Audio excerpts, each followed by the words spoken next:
All right, y'all. Now it's your turn. Who got some shit to say? Who got thoughts? Who got some thoughts to share? Twin right here. How y'all doing?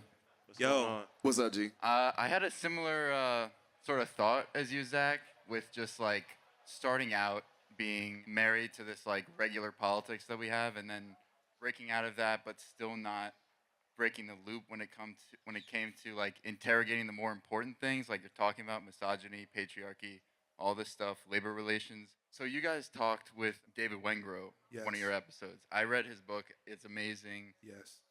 Love it. I'm reading Bullshit Jobs now, which is like Yes, very awesome. relevant David to Graeber. my current situation. Good book. Great book. Y'all should great pick that book. up. I was wondering like what your thoughts are on like their like Graeber and Wengrow sort of different worlds that they pose just by going back through the anthropology and archaeology of the past. I'm like really interested in that because when I was reading the book, it was like basically sci-fi fantasy because it's Like just Octavia Butler. Yeah. yeah. What she's getting at. I was just wondering what your thoughts are on the book or in those ideas in general. Could I give some context for the question too for those who maybe aren't aware? And this is just like me explaining it in my kind of layman's terms or layperson's terms, but it's like these authors that what's your name? Alex. Alex is referencing. They're an anthropologist and an archaeologist, respectively.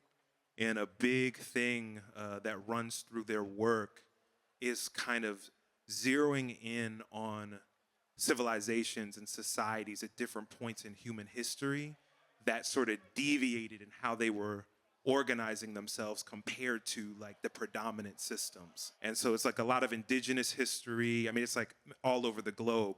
The Dawn of Everything is really a text that gets into that. I have one main thought on it because I read The Dawn of Everything, and I think everybody in this room should definitely read that for specifically this time right now and just being human. It's a really great one. But I think a big thing that we are taught here in America, the typical anthropological through line that we're taught is, humans were primitive, so we had to walk around and get berries and fish and get what we could and get our provisions, and that primitiveness allowed us to be in cooperation with each other, be more egalitarian. Yeah. But as we moved away from that, as if there was one straight line that people moved in the first place, which it wasn't. Sure isn't. But as we moved away from that, we started to farm and we started to, do agriculture, and we started to do things that are more indicative of a city or urban planning or civilization, that equality had to sort of take a back seat to the further development of civilization. So those two things aren't congruent. You know what I'm saying? But they illustrate, there's example after example after example after example of massive civilizations in ancient Mexico, in Mesopotamia, that are like in St. Louis.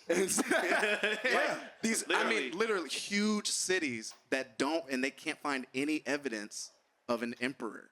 They can't find any evidence of a central planning organization. They can't find any examples of a Hammurabi or a central code or, this was the guy, you know what I mean? And it raises all of these questions about, okay, well, we have it in our heads that, everybody says the common thing. Well, communism, socialism, it can work on a small scale. It can work in these bands of people. But once you start adding more folks to the conversation, well, it just falls apart. You can't do it. Too many people.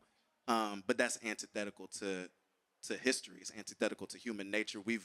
For 10,000 years, people have been trying and experimenting every single sort of way to exist amongst each other, with authoritarianism, without authoritarianism, in primitive ways, in ways that would seem advanced. So that's the biggest takeaway that it took from me, is that all of human history, and I like the way you put it, all of human history is sci-fi fantasy. Like, everybody all across the American continent too. Yes. Like from South America, all We are the everywhere. aliens. Yeah. Damn. The big piece to me is like, this is at least in my view, one of the first times in human history that we have not had the space to experiment politically, and that we haven't really had the imagination to try. And that even comes down to the things that we thought were experiments like the creating a nation state with a red flag on it, the shit we thought was this whole new model, it was the same shit. And it was Worse in some ways. Yeah. worse in some ways, and also after the first one happens, that shit becomes a predictable pattern that they can track down and keep tabs on for the Saying rest of the time. actually transcendent piece. You're saying if there is a counter, or are you saying something different? No, I'm saying what, Oh, I'm okay. saying what Got you're you, saying. got you. That if there is an actual counter to the space that we're in, it's not going to come out of the same logic that we've Yes. been entrenched in for our entire lives. We got to do some different shit. Yeah, Different configurations. We of got to do different some shit. older shit You know, in some cases. Yeah. yeah, Some ancient shit sometimes. yeah. And the piece I think is important is that we have this idea that society has only gotten better and humans have only gotten smarter throughout Right. history.